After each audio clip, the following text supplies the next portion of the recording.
உலகத்திலேயே பரலோக ராஜ்யம். இயேசு பிறந்ததே தேவ தலையிட்டால் சவுலாக இருந்தவன் பவுலாக மாறிவிட்டான். யாரும் இதை செய்ய முடியாது. விலை மாதாக வாழ்ந்த மரியாள் பரிசுத்த வாட்டியாக மாறிவிட்டாள். குஷ்டரோகி பூர்ண குணமடைந்தான். பிறவிக்குருடன் பார்வை பெற்றான். மரித்து 4 நாட்களான லாசரு உயிர் பெற்றான். சாதாரண 12 மனுஷர்கள் சீஷர்களாக மாறி அப்போஸ்தலராக ஆகிவிட்டார்கள். 120 பேர் பரிசுத்த ஆவி பெற்றார்கள். அநேக புற ஜாதிகள் கிறிஸ்துவை பின்பற்றி பூரணமடைந்தார்கள். புது சிருஷ்டியாகும் வேலை எங்கும் நடக்கிறது. அவர் தலையிட்டால் மட்டுமே இவை அனைத்தும் சாத்தியம். ஒவ்வொரு மனுஷனுக்காக அவரே திட்டம் பண்ணி அவன் பாவங்களை அழித்து பலவீனங்களை சீர்படுத்தி அவனை புதிதாக மாற்றி அவனுக்காக வாழ்ந்து சுயநலவாதியான அவனை தேவனுக்கு கீழ்ப்படிந்தவனாக ஆக்குகிறார். முழுக்க இது தேவனுடைய செயல். இங்கே நாம் செய்வதற்கு ஒன்றுமே இல்லை. அவரால் தான் நாம் செயல்படுகிறோம். பணத்தாசை இல்லாமல் உலகத்தை ஜெயித்து பரிசுத்தமாவதும் நீதிமானாவதும் கூட யாருடைய முயற்சினாலும் இது நடக்காது. தேவ தலையீடு ஒன்றினால்தான் இதை சாதிக்க முடியும். இங்கு மனுஷனை முற்றிலும் சீர்படுத்துகிற தேவனை காண்கிறோம். பழைய ஏற்பாட்டில் காணப்படாத விசேஷம் இது. இங்கே விசுவாசிப்பதும் தேவ முயற்சினால்தான். புதிய ஏற்பாடு என்பது தேவ தலையீடு. தேவ தலையிட்டால் நீதிக்கு அடிமையாகி நீதியை செய்கிறோம். கீழ்ப்படிதலும் பரிசுத்தமும் நீதியும் உண்மையும் தேவ தலையிட்டால் நம்மில் உண்டாகிறது. நம் பலவீனமான மாம்சத்தினால் இவைகளை நம்மிடம் உண்டாக்க முடியாது. பழைய ஏற்பாட்டில் நீதிமான்கள் இல்லை. பலவீனமான மாம்சம் செயல்படக்கூடாததை தேவனே இப்போது செய்கிறார்.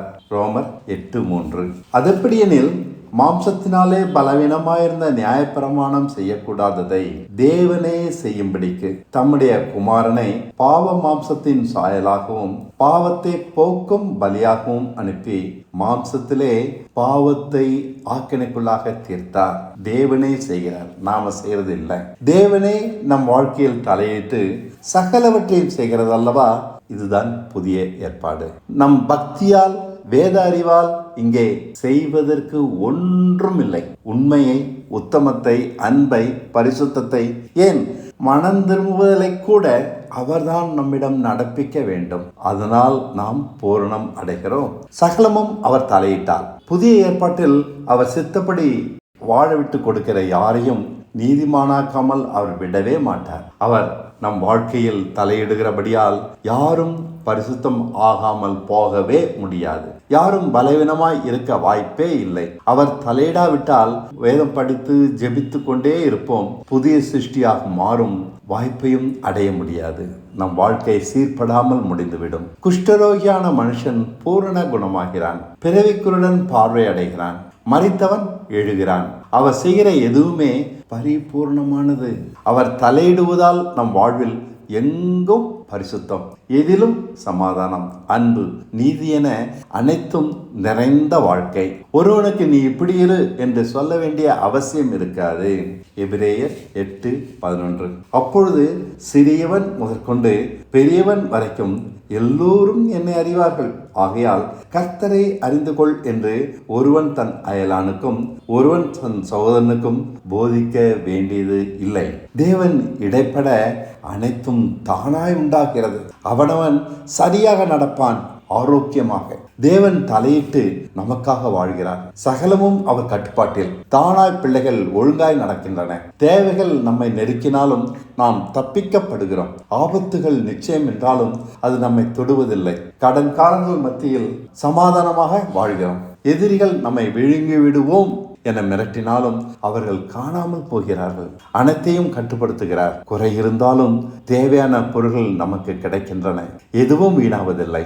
யார் நம்மை ஏமாற்றினாலும் நாம் தடுமாறுவதில்லை. சீரழிந்த உறவுகள், பிரிந்த குடும்பங்கள், கடன்கள் அனைத்தும் அவர் கட்டுப்பாட்டில். நம்மை யாரும் குற்றம் சொல்ல முடியாது. அனைத்தையும் அவர் சீர்படுத்துகிறார். நம்மை குற்றம் சொல்லுகிறவர்களோ குற்றவாளியாக மாறி விடுகிறார்கள். உலகத்தில் உள்ள பரலோக ராஜ்யம் இது. அவர் சித்தப்படி செய்கிற எந்த மனுஷனுக்கும் திறந்திருக்கிறது. இங்கு சுய சித்தம் மட்டும் செய்யக்கூடாது. மனுஷனை முற்றிலும் புதிதாக்கி மாற்றுகிறார். யாரும் பணத்தை ஆராதிப்பதில்லை. தேவைகள் இல்லாமல் இல்லை, நம் தேவைகள் பரத்திலிருந்து அருளப்படுகின்றன. அபரிவிதமாய் தேவையான நேரத்தில் தேவைகளை பற்றி கவலைப்படாதபடியால் பணத்தை நாம் ஆராதிக்க வேண்டிய அவசியமில்லை. சுதந்திரமாக வாழ வேண்டிய அவசியமில்லை. நம்மை பயப்படுத்துவோர் ஏமாற்றுவோர் தூரமாக போய்விடுகிறார்கள். ஆகையால் யாரையும் ஏமாற்ற, வஞ்சிக்க, மோசம் பண்ண அவசியமில்லை.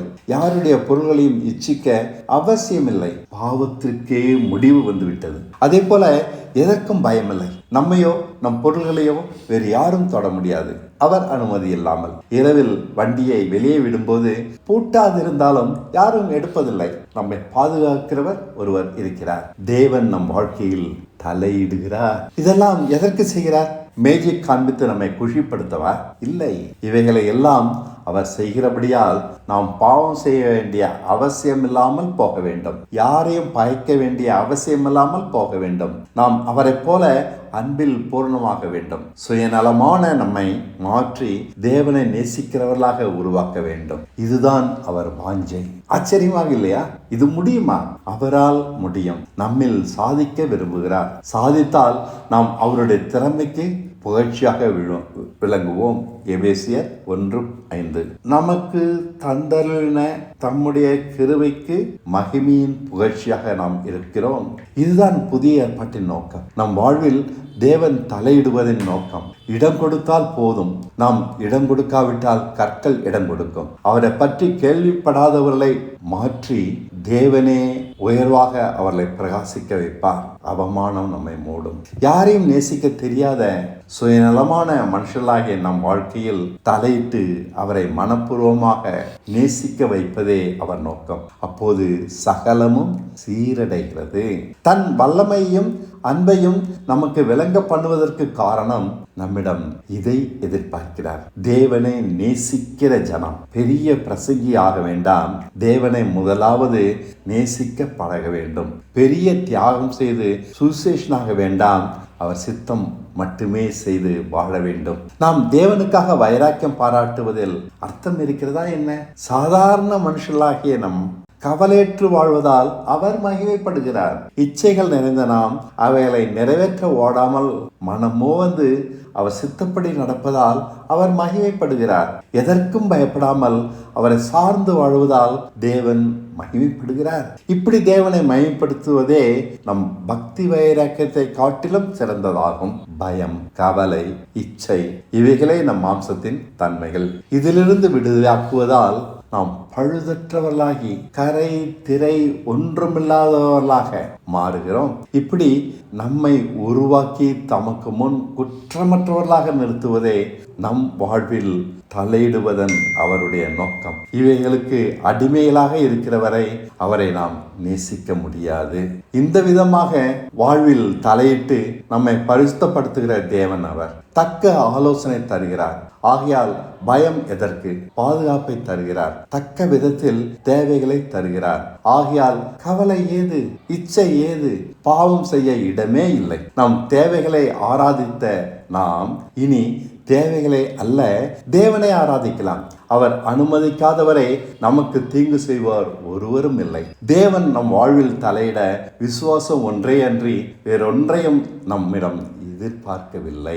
கவனிங்க, வேறு எதையும் எதிர்பார்க்கல. விசுவாசி காட்டினா தான் அவருக்கு கோபம் வரும். வேற எந்த காரணத்துக்காகவும் அவர் கோபப்பட மாட்டார். எந்த காரணத்துக்காகவும் தண்டிக்க மாட்டார். விசுவாசி காட்டினா தான் அவருக்கு எரிச்சலும் புறக்கணிப்பும் வரும். அதிசயமான வழி இது. விசுவாசத்தினால் நீதிமானாவது. ஆனால் இந்த நோக்கம் பல கிறிஸ்தவ வாழ்க்கையில் நிறைவேறுவதில்லை. தேவன் அவர் வாழ்க்கையில் தலையிட்டு உதவுகிறார். ஆனால் கவலையற்றவர்களாக அவர்கள் மாறவில்லை. பாதுகாப்பை தருகிறார். ஆனால் அவர்கள் பயமற்றவர்களாக மாறவில்லை. பணப்பிரச்சனையில் உதவுகிறார். ஆனால் அவர்கள் பணத்தை ஆராதிக்கிறவர்களாக மாறவில்லை. ஆலோசனை தந்து உதவுகிறார். ஆனால் இச்சையற்றவர்களாக ஆகவில்லை. மாம்ச கிரியிலிருந்து அவர்கள் ஓயவில்லை. ஏன்? அவர்களுக்கு தேவனுடைய நோக்கம் புரியவில்லை. மேஜிக் மேன் குஷிப்படுத்த செய்கிற சேட்டைகள் போல அவருடைய அற்புத உதவிகளை எண்ணி பூரிக்கிறார்கள். இஸ்ரவேல் ஜனங்களும் இப்படித்தான் கைக்குட்டி மகிழ்ந்து அன்பை புரியாமல் அலட்சியம் செய்தார்கள். இப்படி செய்யும் அப்படி செய்யும் இப்படி இன்னமும் தொல்லை பண்ணி கொண்டிருந்தார்கள், பண்ணிக்கொண்டு இருக்கிறார்கள். திட்டினார்கள், கோபப்படுத்தினார்கள். அவரை புரிந்து கொள்ளவே இல்லை. வழி தவறிய சந்ததி இது. இச்சையினாலே தொடர்ந்து வாழ்வது.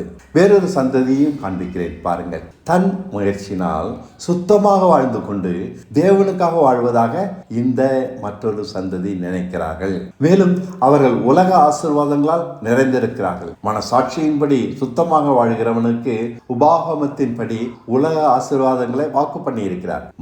பிசையும் தட்டு முதல் அவனுக்கு சகலமும் ஆசீர்வதிக்கப்பட்டிருக்கும். ஆனால் இவர்கள்தான் இயேசு கடிந்து கொள்கிற சுயநீதிமான்கள். இவர்களை நீதிமானாக்க இயேசு எதற்கு? தங்களை தாங்களே மாற்றிக்கொள்கிறார்களே. வழிதப்பி போன மற்றொரு சந்ததி இது. குற்றமற்றவர்களாக இவர்களாலும் தேவனுக்கு முன் நிற்க முடியாது. ஆகையால் தேவன் இவர்களில் மகிமைப்பட முடியாது. முழு கிறிஸ்தவமும் தவறிப்போன இந்த இரண்டு சந்ததிகளில் அடங்கிவிடுகிறது.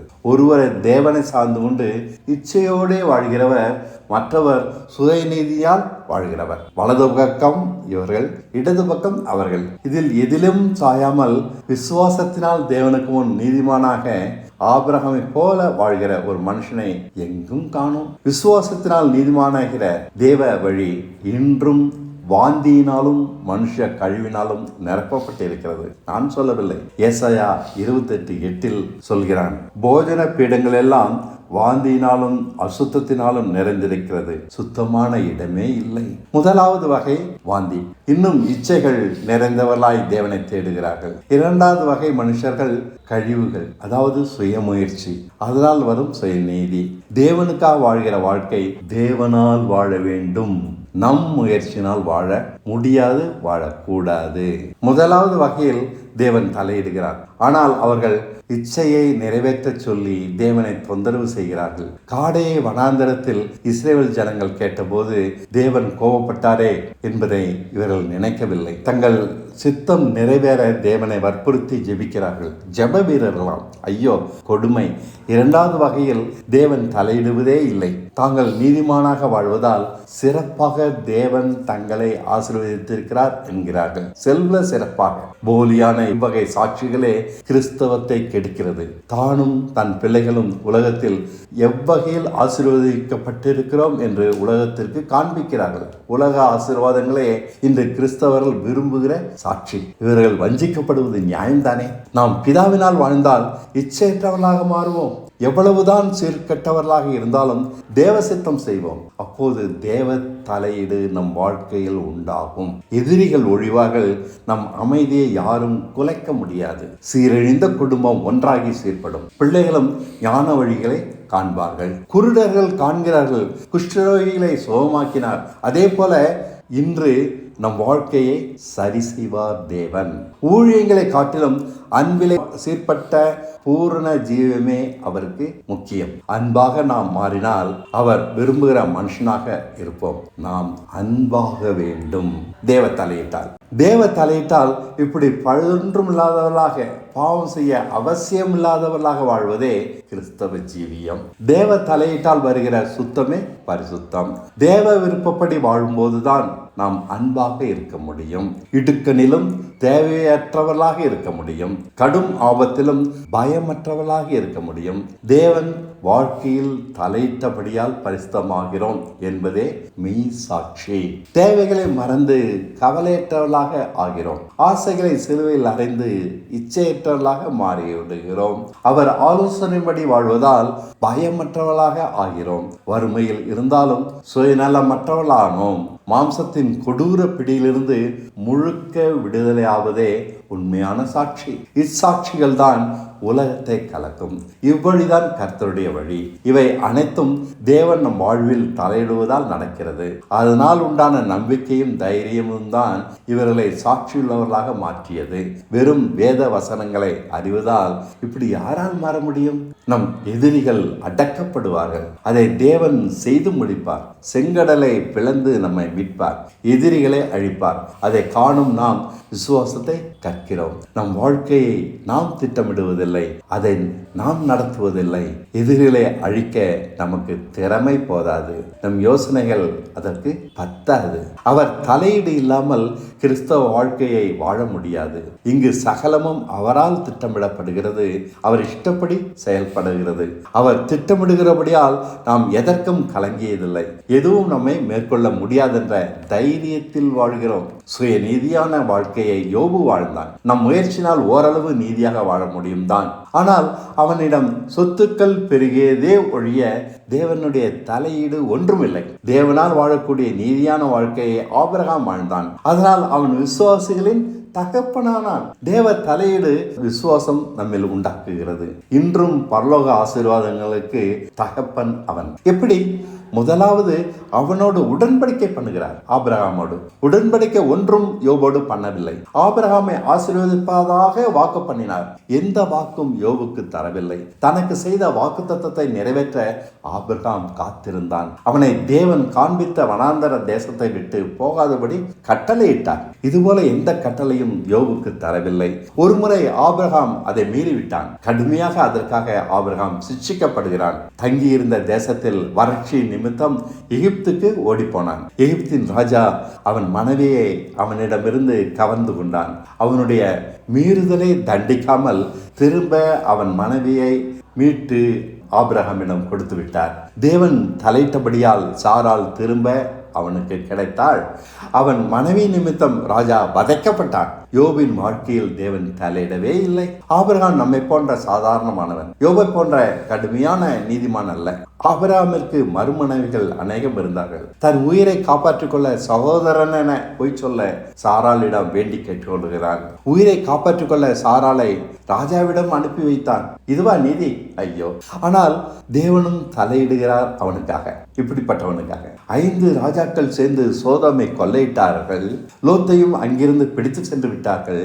ஆபிரகாம் அவர்களோடு 5 ராஜாக்களோடு சேனைகளோடு சண்டையிட்டு லோத்தை மீட்டு விட்டான். தனி மனுஷனாகிய ஆபிரகாம் இதை எப்படி சாதித்தான்? புரியவில்லை, நம்ப முடியவில்லை.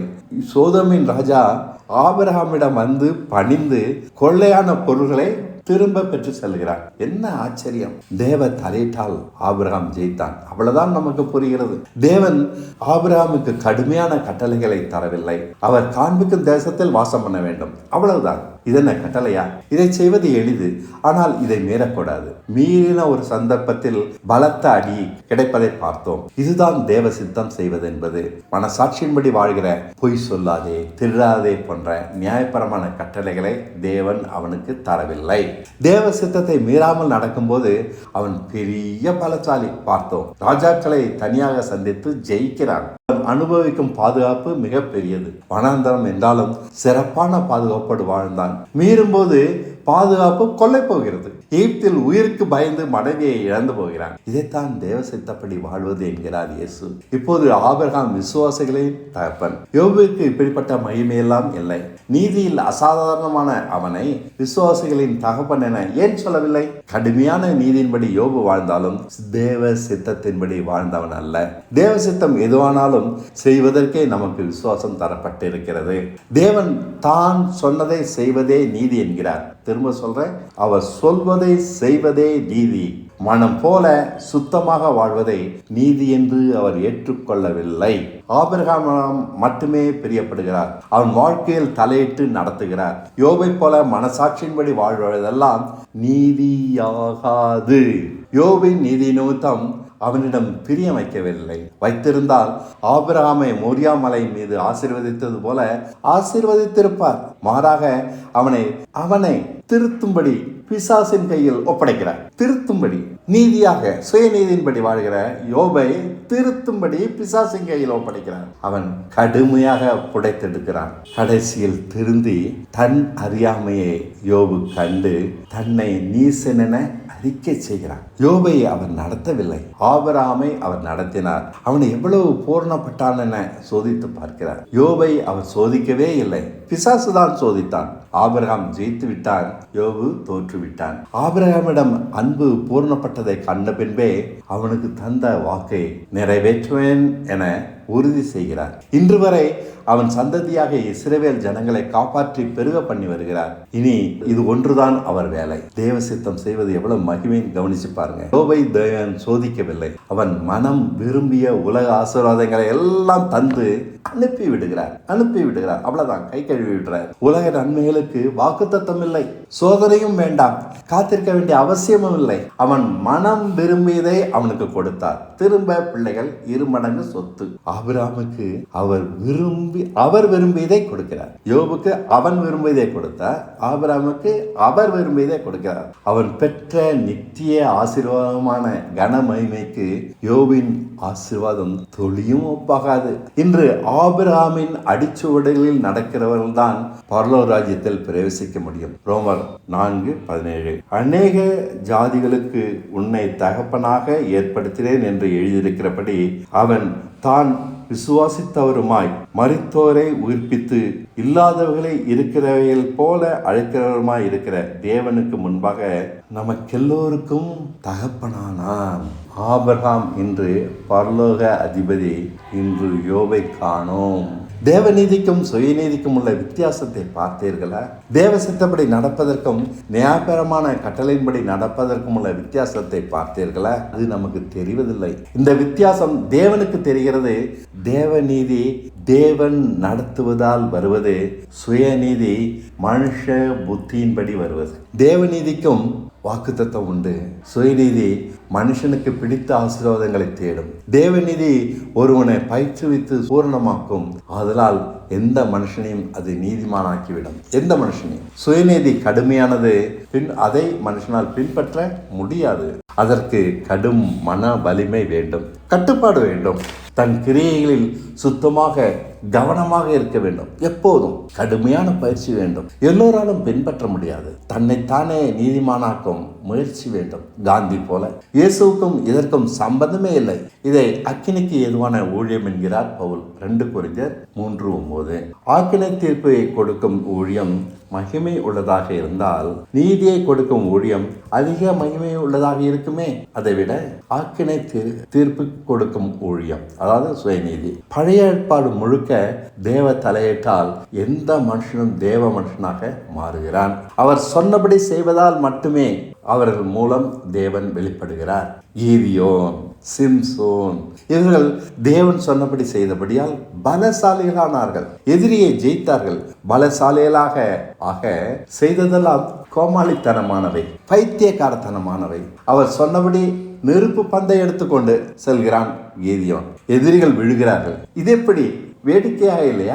சிறு வயது முதல் தலைமுடியை விடக்கூடாது என்று சொல்கிறார் சிம்சோனுக்கு. வினோதமான கட்டளை. ஆனால் அவனுக்கு அசாதாரணமான பலம் உண்டாகிறது. எதிரிகளை சின்ன பின்னமாக ஆக்கினான். ஆனால் அவர் சொன்னதை மீறி தலைமுடியை சிரைத்த போதோ அவன் பலம் அவனை விட்டு நீங்கியது. இதிலிருந்து என்ன தெரிகிறது? சாதாரணமான நமக்கு தேவன் காண்பிக்கிறபடி செய்தால் போதும், அவ்வளவுதான்.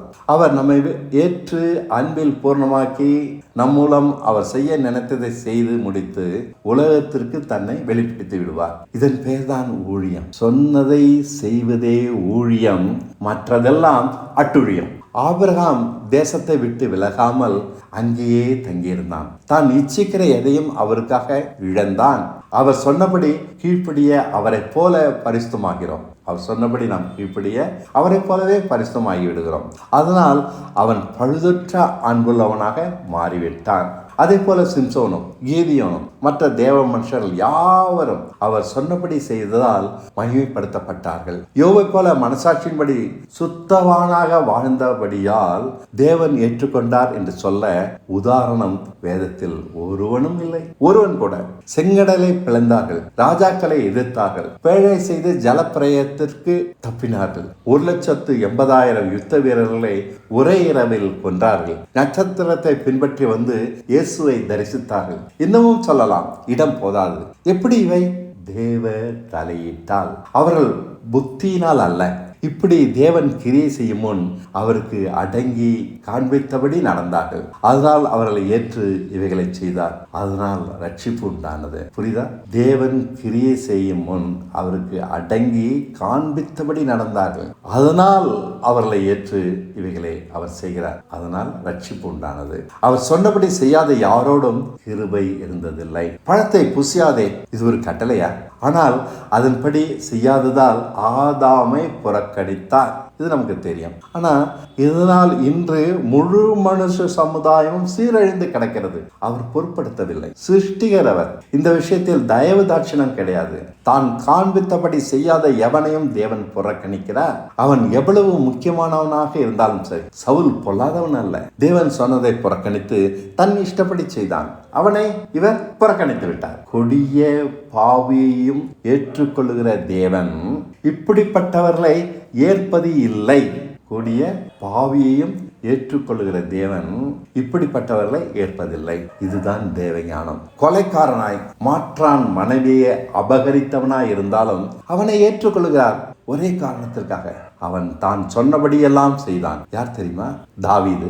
அவனை மகிமைப்படுத்துகிறார். மனசாட்சியின்படி சுத்தமான நீதிமான் அவருக்கு வேண்டாம். தான் சொன்னபடி செய்கிற பாவிகள் தான் அவருக்கு வேண்டும். அவர் சொன்னபடி செய்கிற பாவிகள் வரிசையில் யார் இருக்கிறார்கள் பாருங்கள். கொலை செய்த மோசே, பேராசைக்காரன் ஆபிரகாம், தந்திரமாய் சகோதரனை வஞ்சித்து யாக்கோபு, பேசித்தனம் பண்ணின சிம்சோன், குடித்து வெறித்து கிடந்த நோவா, எளியவனின் குடும்பத்தை நாசமாக்கிய தாவீது, இயேசுவை பலர் முன் சபித்த பேதுரு, ஸ்தேவானை கொல்ல தூண்டிவிட்டு கொன்ற பவுல். ஐயோ, இவர்களெல்லாம் ஜாம்பவான்கள். இவர்கள் ஜப வீரர்களா? இல்லை. இவர்கள் ஒரே தகுதி தேவன் சொன்னபடி செய்தார்கள் என்பதுதான். வேதபாரகன் பவுல் தன் வேத ஞானத்தை குப்பை என்கிறான். நீதிமான் இந்த பூமியில் அன்றும் இல்லை, இன்றும் இல்லை. தேவன் ஒருவனை நீதிமானாக்கினால் ஒழிய வேறு எங்கும் இல்லை. தேவன் ஒருவனை நீதிமானாக்கினால் அவனே நீதிமான். அதாவது பாவியான ஒருவனை தேர்ந்தெடுத்து அவனை தான் சொன்னபடி செய்ய பழக்குவித்து கீழ்ப்படுதலில் பூர்ணப்படுத்துகிறார். அதனால் அவர்கள் அவரை போல அன்பில் பூர்ணராகிறார்கள். கரை திரை ஒன்றுமில்லாதவர்களாகிறார்கள். அதன் பின் அவர்களை நீதிமான்களென உலகத்திற்கு முன் உயர்த்தி மகிமைப்படுத்துகிறார். அவர்கள் மூலம் மட்டும் தன்னை உலகத்திற்கு வெளிப்படுத்துகிறார். மற்ற அனைவரையும் குப்பை என்று புறக்கணிக்கிறார். அதான் உண்மை. அவர்கள் ரெவரண்டு, மோஸ்ட் ஹோலி, பிஷப், பெரிய பாஸ்டர், மூப்பர், தேவ வரம் பெற்றவர், டிடி இருந்தாலும் சரி மதிப்பதில்லை. இதுதான் தேவன் விரும்பிய வாழ்க்கை என்கிறேன். தேவனால் வாழ்ந்த வாழ்க்கை. யாரும் தேவனுக்காக வாழலாம். ஆனால் தேவனால் வாழ்வது வேறு. அபூர்வமான ஒன்று. அது மகிமையான ஒன்று. அது குற்றமற்றதாய் தேவ தலையிட்டால் சிறப்பாய் இருக்கும். இதையே புதிய ஏற்பாடு பரலோக ராஜ்யம் என உலகத்துக்கு திறந்து வைத்திருக்கிறது.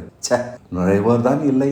என்னை நோக்கி ஆண்டவரே ஆண்டவரே என்று கூப்பிடுவனே, அக்கிரமக்காரனே உங்களை அறியேன் என்பார். விசுவாசத்தின் அடையாளம் அவரை நோக்கி ஆண்டவரே ஆண்டவரே என கூப்பிடுவது அல்ல, அவர் சித்தம் எதுவானாலும் அதன்படி செய்வதுதான். இதை முன் சொன்ன ஆபிரகாம் இயேசுவின் உதாரணம் கொண்டு விளக்கலாம். மேலும் தன் சித்தப்படி நடக்கிறவனே அக்கிரமக்காரன். அவன் சுத்தமாய் ஒழுக்கமாய் இருந்தாலும் மனசாட்சியின்படி வாழ்ந்தாலும் அக்கிரமக்காரனே. தேவ சித்தப்படி வாழாதவதே அக்கிரமம். கிரமம் இல்லை, அதனால அது அக்கிரமம். தேவ சித்தத்தினுடைய வாழாதது கிரமம் கிடையாது. என்ன தலை சுற்றுகிறதா? ஞானம் இது எளிதில் புரிந்து கொள்ள முடியாத ஒன்று. ஆனால் அதை மறுக்க முடியாது. நம் பார்வையில் அக்கிரமக்காரன், தேவன் பார்வையில் நீதிமான்கள். மனைவியை ராஜாவிடம் அனுப்பிய ஆபிரகாம் நீதிமான். நீதிமான்கள் எல்லாம் தேவ பார்வையில் அக்கிரமக்காரர்களாகிற வித்தை இது. கல்விமான்களை பைத்தியக்காரனாக்கும் வித்தை இது. பாலகர்களுக்கும் பேதைகளுக்கும் திறக்கும் பரலோக வழி இது. தேவநீதி அவ்வளவு ரகசியமானது, அபூர்வமானது, யாராலும் புரிந்து கொள்ள முடியாதது, தேடியும் கண்டுபிடிக்க முடியாது. தேவன் எதிர்பார்க்கிற பரிசுத்தம் ஏற்றுக்கொள்ள முடியாத ஒன்று. விளங்கவே விளங்காது. குழந்தையாக இருந்தால் போதும், அவர் சொல்வதை செய், அவ்வளவுதான். அதான் பரிசுத்தம். குழந்தையாக நாம் இருந்தால் நமக்கும் அவர் சித்தத்தை சொல்வார். எல்லோருக்கும் சொல்வதில்லை. ஆமா, எல்லாருக்கும் சொல்றதில்லை. எளியவர்களுக்கு இப்படி நடப்பது மிக எளிது. புத்திசாலிக்கு தான் கஷ்டம். நாம் விசுவாசிக்கிறோமா இல்லையா என்பதை இதிலிருந்து தெரிந்து கொள்ளலாம். நம் வாழ்நாள் முழுக்க அவர் சித்தம் செய்வோம் என்றுதான் சித்தம் பரலோகத்தில் செய்யப்படுவது போல பூலோகத்திலும் செய்யப்படுவதாக என்று ஜெபிக்கிறோம். பழைய ஏற்பாட்டில் 10 கற்பனைகள் எவ்வளவு முக்கியமோ அவ்வளவு முக்கியம் புதிய ஏற்பாட்டில் தேவ சித்தம் செய்வது. 10 கற்பனையின்படி செய்யாத யூதனை போல தேவ சித்தத்தின்படி நடவாதவன் விசுவாசியும் இருக்கிறான். நமக்கு தேவ சித்தத்தை சொல்லி தருகிறாரா? இதை செய், அப்படி செய் அப்படின்னு தனிப்பட்ட வகையில தலையிட்டு வாழ்க்கை நடத்துகிறாரா? இதை கொண்டு நாம விசுவாசிக்கிறோமா இல்லையான்றதை தெரிந்து கொள்ளலாம். வாக்குத்தத்தத்தை பாருங்கள். எபிரேயர் 8:11 ஏற்கனவே அதை படிச்சேன். அப்போது சிறியவன் முதற்கொண்டு பெரியவன் வரைக்கும் எல்லோரும் என்னை அறிவார்கள். ஆகையால் கர்த்தரை அறிந்து கொள் என்று ஒருவனும் தன் அயலானுக்கும் ஒருவன் தன் சகோதரனுக்கும் போதிக்க வேண்டியது இல்லை.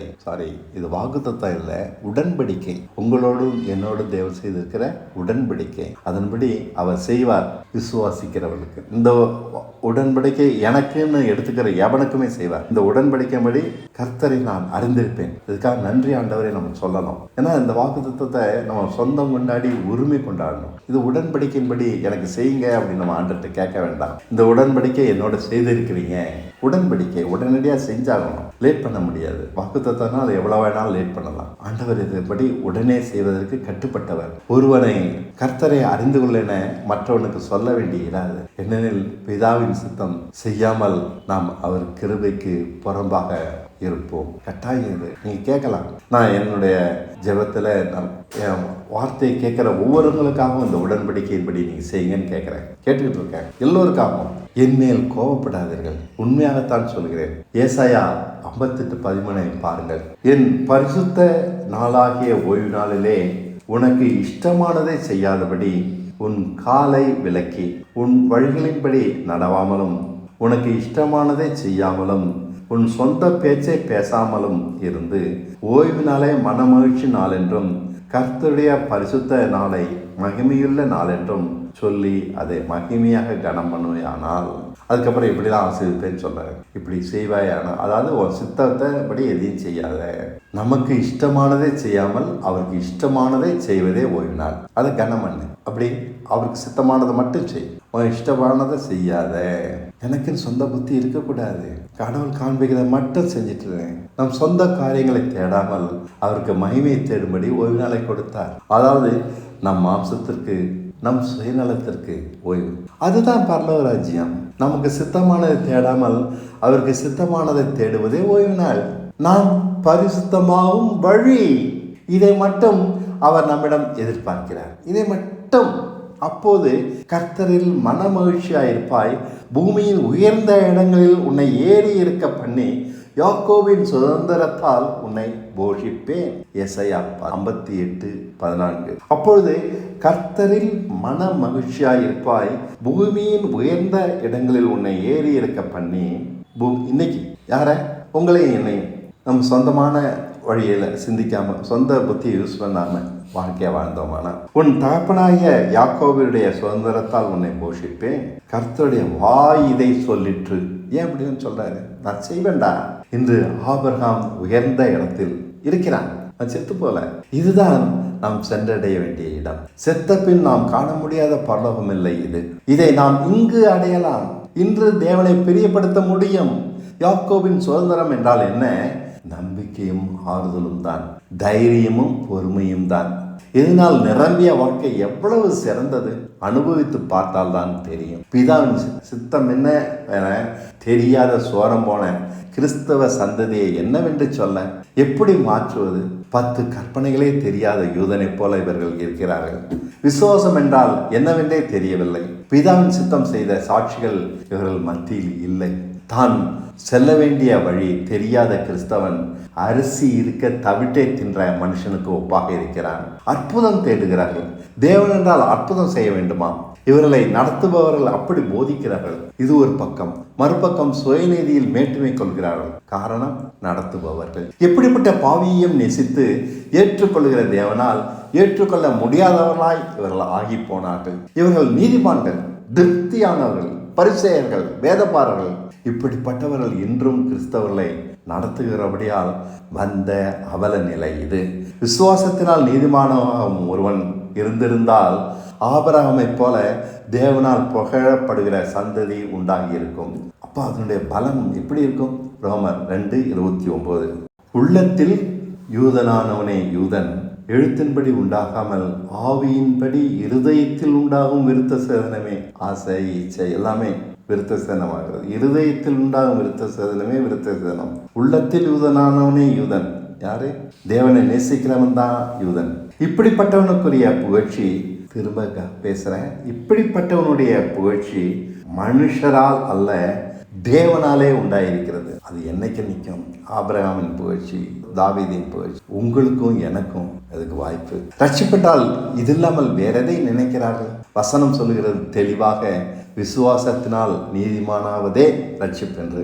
ரோமர் 1:17. விசுவாசத்தினாலே நீதிமான் பிழைப்பான் என்று எழுதியிருக்கிறபடி விசுவாசத்தினால் உண்டாகும் தேவ நீதி விசுவாசத்திற்கென்று அந்த சுசேஷத்தினாலே வெளிப்படுத்தப்பட்டிருக்கிறது. விசுவாசத்தினாலே தேவ நீதி உண்டாயிருக்கு. சுதந்திரிச்சுக்கிட்டவங்க தான் ரட்சிக்கப்படுறாங்க. நம்ம பேசுறதெல்லாம் அதான். நாங்கள் இயேசுவின் ரத்தத்தினால் நீதிமானாகிறோம் என்கிறார்கள், ஆனால் இன்னமும் சுய புத்தியின்படி வாழ்கிறார்கள். இதுவா நீதியின் தன்மை? தனக்கு இஷ்டமானதை செய்கிற எவனையும் தேவன் அருவருக்கிறார். நீயா உன் வாழ்க்கையை திட்டம் பண்ணு, அருவருக்கிறார். அவருடைய இளைப்பாறுதலுக்குள் அவன் பிரவேசிக்க முடியாதே. இதான் அடையாளம். தேவன் என்னோட இருக்கிறான்றதுக்கு அடையாளம் இளைப்பாறுதல். தன் சித்தப்படி பிழைக்கிறவனுடைய வாழ்க்கை கிறிஸ்துவினால் பிழைக்கிற வாழ்க்கை அல்ல. கிறிஸ்துவை சேர்ந்தவன் இவன் அல்ல. நாம் ஜெபிக்கிறபடியால் விசுவாசிகள் என நினைக்கிறோம். உபவாசம் இருக்கிறபடியால் ஊழியம் செய்வதாக நினைக்கிறோம். விசுவாசத்தால் வருவது சாதாரண வாழ்க்கை அல்ல. என்னை விசுவாசிக்கிறவன் இருதயத்திலிருந்து ஜீவ நதி ஓடும் என்கிறார். நதி என்றால் சத்தியத்தை அறிகிற அறிவு. அதனால் ஜீவன் அடைந்து மாறுகிறான், மற்றவர்களை மாற்றுகிறான்.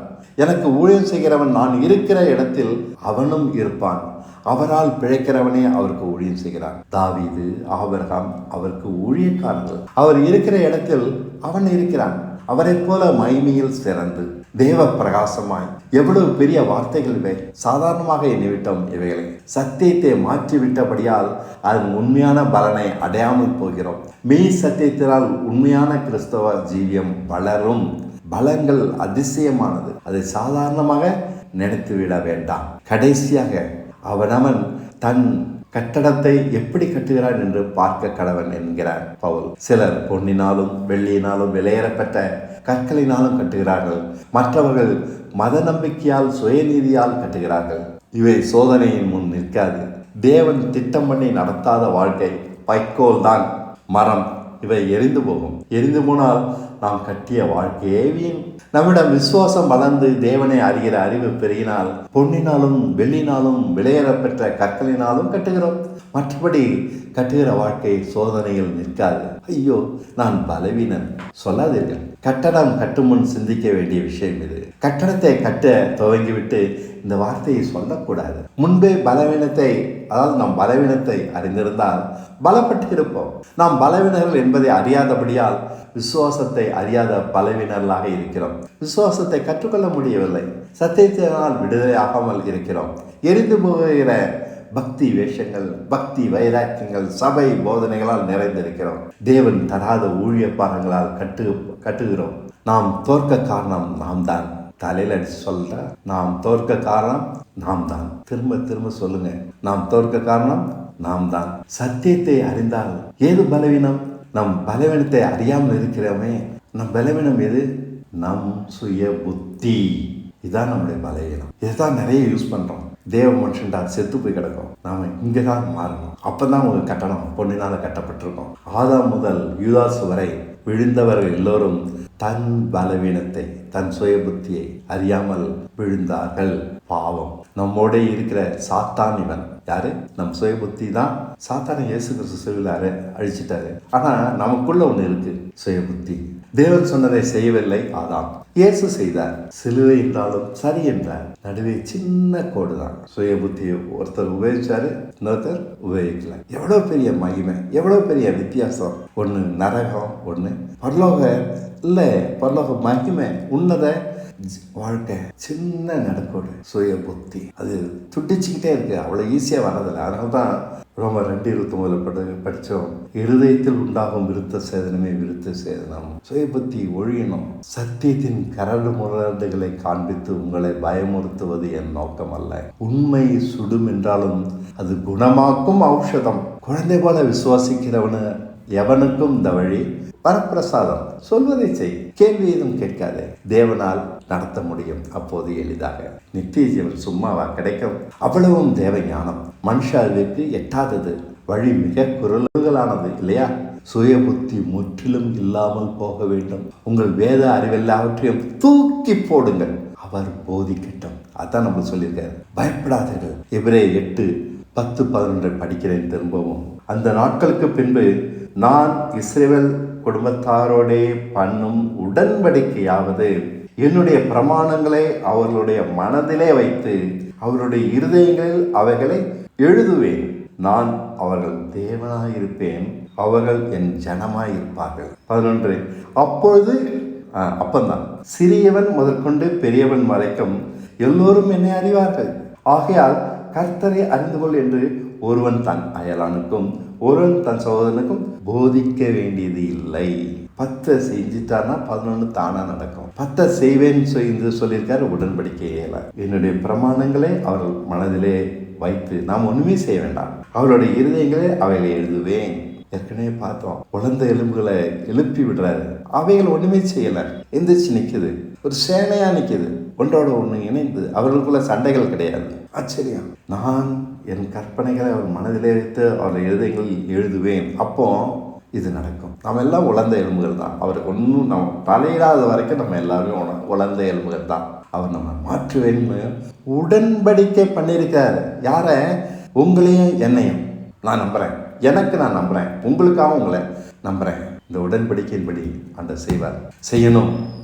இதுக்கு பேர் தான் விசுவாசம். இதுக்கு தான் நம்ம விசுவாசிக்கிறோம். இதன்படி செய்யுங்க ஆண்டவரே. எனக்கு நம்மோடு செய்திருக்கிற புதிய உடன்படிக்கை இது. அது பேரு தான் புதிய ஏற்பாடு. பழைய ஏற்பாடை தூக்கி போட்டுட்டாரு. இதை மட்டும் விசுவாசிங்க போதும். அவரே நமக்கு போதிப்பார் வழி எதுன்னு. நாம் ஜெயிப்பது நிச்சயம். அவர் சித்தப்படி வாழ விட்டு கொடுக்கிற யாரையும் அவர் நீதிமானாக்காமல் விடவே மாட்டார். யார் நாம் கட்டுகிற பலனை அனுபவிக்க முடியும்? நாம் தான். தப்ப முடியாது. ஆகையால் நம் வாழ்க்கையில் தேவனே தலையிட்டு பரிசுத்தமாக்கும் ஒரே வழியை தேடுவோம். நம் வாழ்வில் பிதாவின் சித்தம் முழுக்க நிறைவேறினால் அலங்காரமாக இருப்போம். ஆபிரகாமை போல காலத்துக்கும். இதுதான் மெய் பரிசுத்தம்.